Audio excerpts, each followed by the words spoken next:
सध्या मुंबईसह राज्यभरामध्ये operation tiger 3 हे राबवलं जात आहे। या ऑपरेशन टायगर 3चा नुकताच आपण भाग पाहिला तर 6 खासदारांनी शिवसेना ठाकरे गटातील जे 6 खासदार होते त्यांनी जो तो महायुतीमध्ये प्रवेश केला। शिवसेना शिंदे गटामध्ये त्यांनी प्रवेश जो केला आणि त्यानंतर आपण पाहतो की मोठी घडामोड ही राज्यभरामध्ये पाहायला मिळाली। उद्धव ठाकरे हे स्वतः जे 6 खासदार होते त्यांच्या मतदारसंघामध्ये जाऊन त्यांनी दौरा केला। अगदी गद्दार असतील त्यानंतर अशा विविध भाषा त्यांच्यासाठी बोलण्यात आल्या। मात्र या अधिवेशनामध्ये जर आपण पाहायला गेलं तर ही सर्वात मोठी घडामोड ही म्हणजे सध्या आपण पाहतोय सचिन अहिर जे वरळीतील मतदारसंघामधून येतात, वरळीतून येतात, जे अत्यंत मातोश्रीच्या निकटवर्ती मानले जातात। विधान परिषदेमध्ये शिवसेनेची बाजू हे धरून ठेवणारे सचिन अहिर आपल्याला पाहायला मिळतात। मात्र आता तेच सचिन अहिर कुठेतरी शिवसेनेतून म्हणजे ठाकरे गटातून आता शिवसेनेमध्ये त्यांनी प्रवेश केल्याचं पाहायला मिळतं। त्यांनी जो तो उपसभापतीसाठीचा अर्ज जो तो भरण्याचा पाहायला मिळत आहे। शिंदेच्या शिवसेनेकडून सचिन अहिर यांचा उपसभापती पदाचा अर्ज जो तो भरण्याचा पाहायला मिळत आहे। आज उमेदवारी अर्ज जो तो भरायचा आहे। उद्या 1 जुलै याची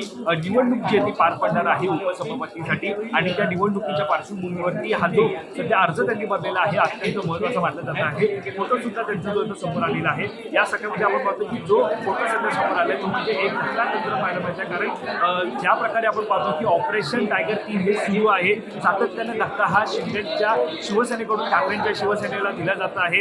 एकंदरीत पाहतो की आता कोणी फुटणार नाही असं सुद्धा सातत्याने ठाकरे म्हणत असले तरी त्यांच्या शिवसेनेला सातत्याने धक्का हा पाहायला मिळत आहे।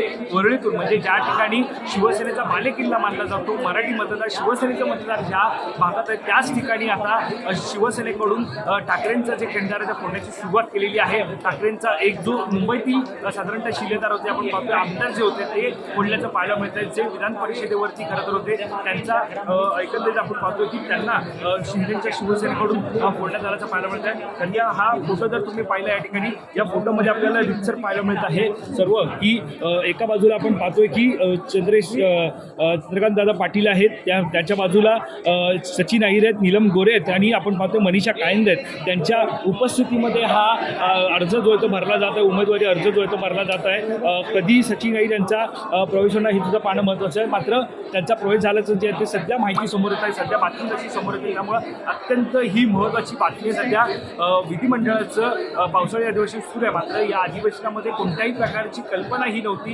गेल्या काही दिवसांमध्ये ज्या प्रकारे खासदारांचा बंड झाला त्यानंतर उद्धव ठाकरे हे 2 दिवसीय म्हणजे शनिवार आणि रविवारच्या अशा 2 दिवसीय ज्या ठिकाणी ज्या खासदारांनी पक्ष सोडला त्यांच्या मतदारसंघामध्ये उद्धव ठाकरेंचा दौरा होता आणि त्यानंतर आता ज्या प्रकारे आपण पाहतो आत्ताची घडामोड ही महत्त्वाची घडामोड आहे ती म्हणजे सध्या आपण पाहतो की महायुतीकडून एकंदरीत असं म्हटलं जात होतं की एकनाथ शिंदे हे एक मोठी खेळी ही एकनाथ शिंदेंची पाहायला मिळणार आहे या विधान परिषदेच्या उपसभापती पदाच्या निवडणुकीमध्ये आणि ती खेळी म्हणजे निश्चितच आता हा फोटो हा समोर आल्याचं पाहायला मिळतं आणि हा फोटो म्हणजे सचिन अहिर यांचा शिवसेनेमध्ये प्रवेश। खरं तर पुन्हा एकदा सांगायचं की सचिन अहिर म्हणजे साधारणतः आपण पाहतो की जो विधान परिषदेवरती त्यांनी खरं तर जो चेहरा आपण पाहतो की सचिन अहिर यांचा हा चेहरा अत्यंत महत्त्वाचा आहे। ज्यांनी खरं तर सुरुवातीला राष्ट्रवादीतून शिवसेनेमध्ये प्रवेश केला होता आणि आता परत आपण पाहतो शिवसेनेमध्ये त्यांचा प्रवेश, त्यामुळे निश्चितच ही उपसभापती पदासाठी त्यांची जी काय हा जो काही त्यांनी अर्ज भरलेला आहे तो अत्यंत ही